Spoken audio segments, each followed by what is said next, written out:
오늘 이 새벽에 하나님 우리에게 주시는 말씀은 잠언 10장 17절의 말씀입니다.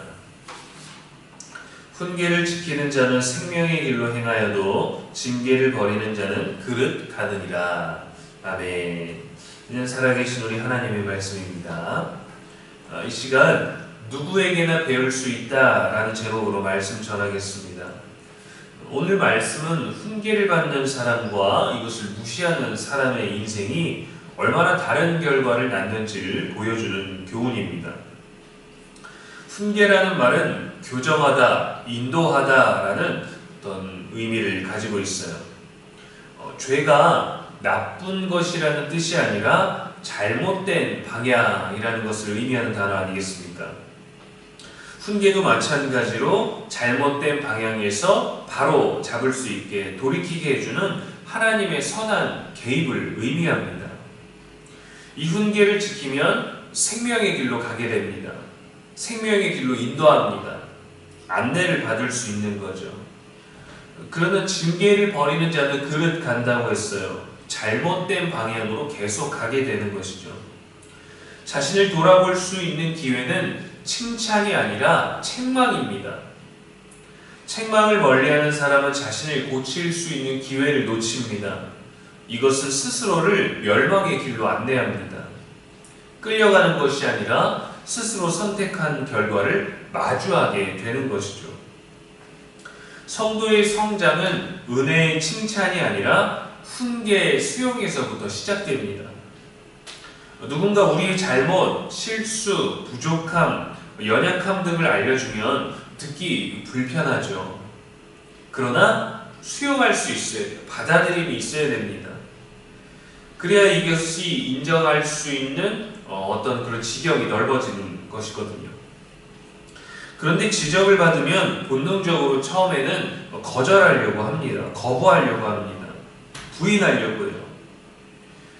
성경에 보면은 때로 하나님이 사람들에게 주시는 책망임에도 불구하고 듣지 않으려는 역사가 얼마나 많이 기록되어 있습니까?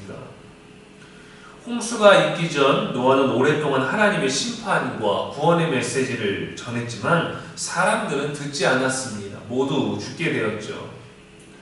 선지자 예레미야 시대 유다 백성에게 회개하고 항복하라고 하나님의 뜻을 따르라고 받아들이라고 그의 징계를 받으라고 경고했지만 듣지 않았습니다. 결국 멸망을 맞이했습니다. 선한 일이 부족하든지 악한 일을 행했든지 우리는 어떠한 방법으로든 들을 기회가 있습니다. 우리의 잘못이든 우리의 실수에 대해서든 말이죠. 또 우리들에게 무엇을 요청하는 것들. 이 훈계를 받아들이는 사람은 죽음의 길에 또 잘못된 길이 있었을지라도 생명의 길로 옮겨지게 되는 거예요. 방향이 완전히 바뀌게 됩니다. 그러나 내가 옳다고 교만해지거나 내가 틀렸다라고 인정하지 않거나 상대방의 말을 틀렸다고 받아들이지 않거나 듣고 싶은 말만 하고 싶은 말만 하고 거부하면 잘못된 길을 그대로 계속 가게 되는 겁니다. 그것을 고집이라 얘기하고 성경은 그것을 교만이라고 해요. 죄라는 단어는 나쁜 짓을 저질렀다라는 말이 아닙니다. 관역을 빗나갔다라는 의미예요. 실수가 아니라 방향성의 문제입니다. 때론 교훈을 주고 책망을 주고 안내를 주는 사람이 우리보다 더 지식이 있거나 대단한 사람이 아닐 수도 있습니다. 직급으로 따지면 우리보다 아랫사람이 더욱더 업무에 대해서 좋은 방법을 제시할 수도 있는 거예요.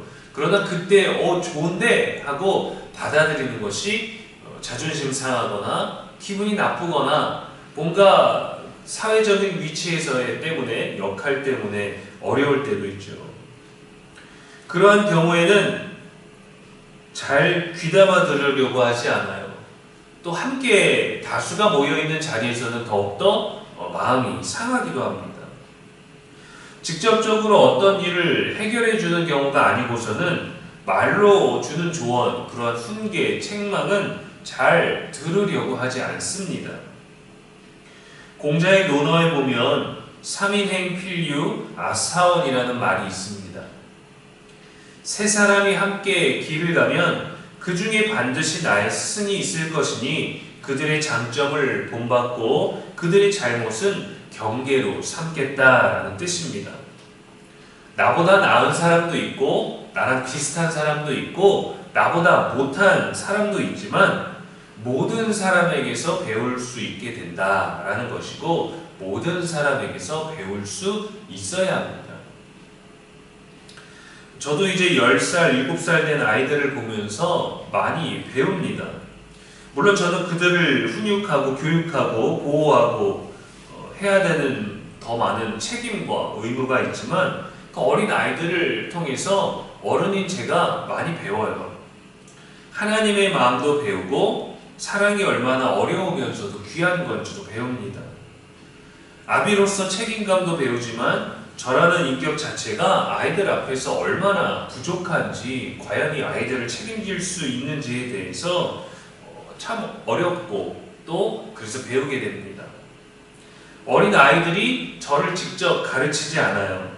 아이는 그저 아이들일 뿐인데 저를 정말 많이 깨우치고 또 용기도 주고 사랑도 줍니다.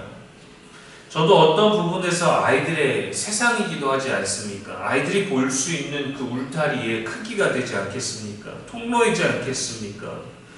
부족하기만 하고 완벽하지 않으니까 어떤 경로로든 보고 듣고 배워야 됩니다. 살림에 관한 것이든 훈육에 관한 것이든 교육에 관한 것이든 놀아주는 것이든 대화하는 것이든 모습을 비추는 것이든 어떠한 것이든 기회가 된다면 또 지적당한다면 보고 듣고 배워야 합니다. 누군가를 통해 우리에게 훈계와 책망을 듣게 하실 때에 버리는 자가 되지 말고 간직하고 지키는 자가 되려고 노력하십시오. 히브리서 12장 11절에 무릇 징계가 당시에는 즐거워 보이지 않으나 연단받은 자들은 의와 평강의 열매를 맺느니라 했습니다. 하나님은 지금도 말씀을 통해 사람을 통해 우리를 사랑으로 다듬고 계시고 옳은 길로 가게 하십니다. 하나님은 모든 사람을 사용하셔서 우리를 가르치시고 말씀을 전해주셔요. 듣고 또 들으시고 배우고 또 배우십시오. 오늘도 누군가의 말, 또 말씀 한 구절, 때로는 상황의 실패, 실망을 통해서 우리에게 어떠한 방법으로든지 듣게 하실 때에 하나님의 사랑의 표현임을 기억할 수 있는 저와 여러분의 하루 되기를 주님의 이름으로 축복합니다. 기도하겠습니다. 하나님 아버지, 듣지 않으면은 우리의 고집과 완고함을 내려놓습니다. 주께서 들려주시고 사람을 통해서 주시는 훈계와 징계를 감사함으로 받고 진지하게 듣는 태도가 우리에게 있게 하여 주시옵소서. 고집보다는 겸손이 있게 하여 주시옵소서. 세상보다는 예수님께 더 집중하는 우리가 되게 하여 주시옵소서. 우리들의 오늘 하루도 바르게 인도하여 주시옵소서. 성령이여 도와 주옵소서. 우리의 영원한 지혜와 소망이 되신 예수님의 이름으로 기도합니다. 아멘.